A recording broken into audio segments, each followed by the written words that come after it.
Chess Paul. Bonjour, c'est Jeff. Donc, au niveau de la tactique, la première chose qu'on doit apprendre, c'est à évaluer une position. Après, on va apprendre à calculer, etc. Qu'est-ce qui est le mieux, qu'est-ce qui est le moins bien, mais la première chose à faire, c'est évaluer une position au niveau matériel. Donc, pour cela, on donne une certaine valeur aux pièces. Et la valeur de base, c'est le pion. Alors on parle de points, mais voilà, un pion, ça vaut un point. Et pour faire simple, voilà. Alors, dans la pratique un peu plus lointaine, on va se rendre compte que deux pions, suivant la configuration, ne valent pas forcément 2 points, mais ça peut valoir plus, etc. Mais voilà, là on est au cours de base. Au niveau matériel, dites-vous que un pion, ça vaut un point, où qu'il soit, etc. Dans le même état d'esprit, nous avons donc les pièces mineures. Donc, pour ce qui est des pièces mineures, c'est le cavalier ou le fou. Qu'il soit blanc ou noir, c'est pareil. Hein. Donc, un fou ou un cavalier, ça vaut l'équivalent de 3 pions, enfin 3 points. Hein. Donc on va parler de points, comme ça ce sera clair. Donc une pièce mineure, soit un cavalier, soit un fou, ça vaut 3 points. Pour ce qui est des pièces majeures, donc nous avons la tour, qui est considérée comme une pièce majeure, et la dame. Hein. Donc on va commencer par la tour. Une tour, ça vaut 5 points. Voilà, c'est aussi simple que ça. Et donc, dans le même état d'esprit, une tour, c'est l'équivalent de une pièce mineure plus 2 pions par exemple. Voilà. On pourrait calculer comme ça. Alors, suivant les positions, c'est toujours pareil. C'est pas à prendre au pied de la lettre, mais dans l'état d'esprit, c'est un petit peu ça. On pourrait donner une équivalence de échanger une tour contre une pièce mineure et 2 pions. Et il reste la dame. Alors, il y a des débats et tout ça, mais en général, ce qui est préconisé, c'est qu'une dame, ça vaut l'équivalent de 9 points. Donc, pour donner une équivalence, ce serait entre une dame, ça vaut une tour qui vaut 5 points, plus 4 pions. Voilà, ce serait une équivalence.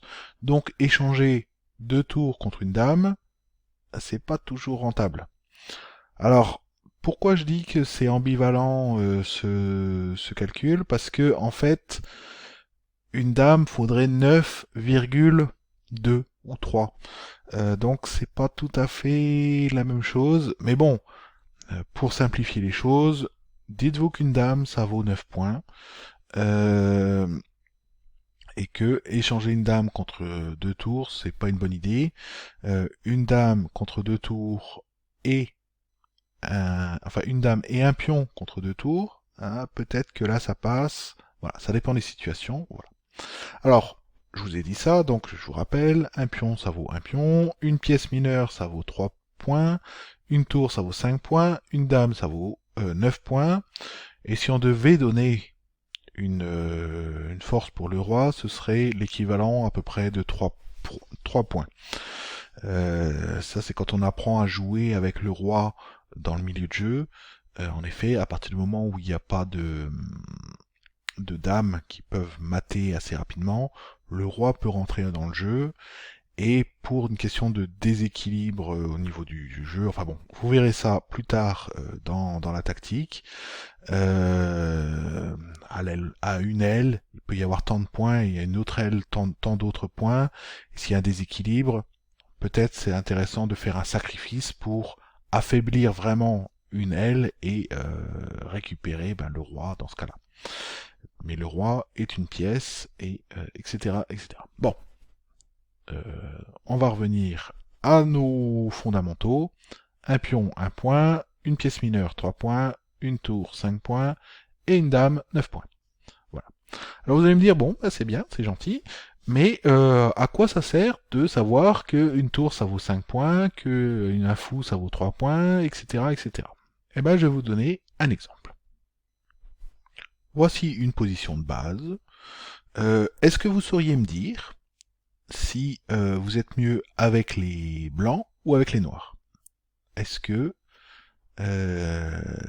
qui gagne? En bref, qui gagne actuellement? Alors, je vous laisse mettre pause pour réfléchir à la question, mais en gros, si je dois donner la réponse, il suffit de compter. Donc nous avons un fou, deux fous, ça fait 3, plus 3, ça fait 6, 7, 8, 9, 10. Donc les noirs ont 10 points, et les blancs ont 5, 6, 7, 8, 9, 10, 11. Donc, techniquement, de loin, en cherchant pas trop profond, on peut estimer que les blancs sont mieux. Après, on peut tergiverser longtemps, hein, mais voilà, les blancs sont mieux. Est-ce que c'est une bonne idée pour les noirs de prendre ce pion? Après tout, il est attaqué. Voilà, alors si on prend ce pion, on va échanger un fou contre un pion. Est-ce que c'est une bonne idée? Donc là, on fait le bilan des courses. 3, 4, 5, 6, 7 contre 5, 6, 7, plus 3. Ah mince, 10. Ah bah non, c'était pas une bonne idée. Tout à l'heure, on avait 10 contre 11, et là, on est à 7 contre 10. Ben non, c'est pas du tout une bonne idée.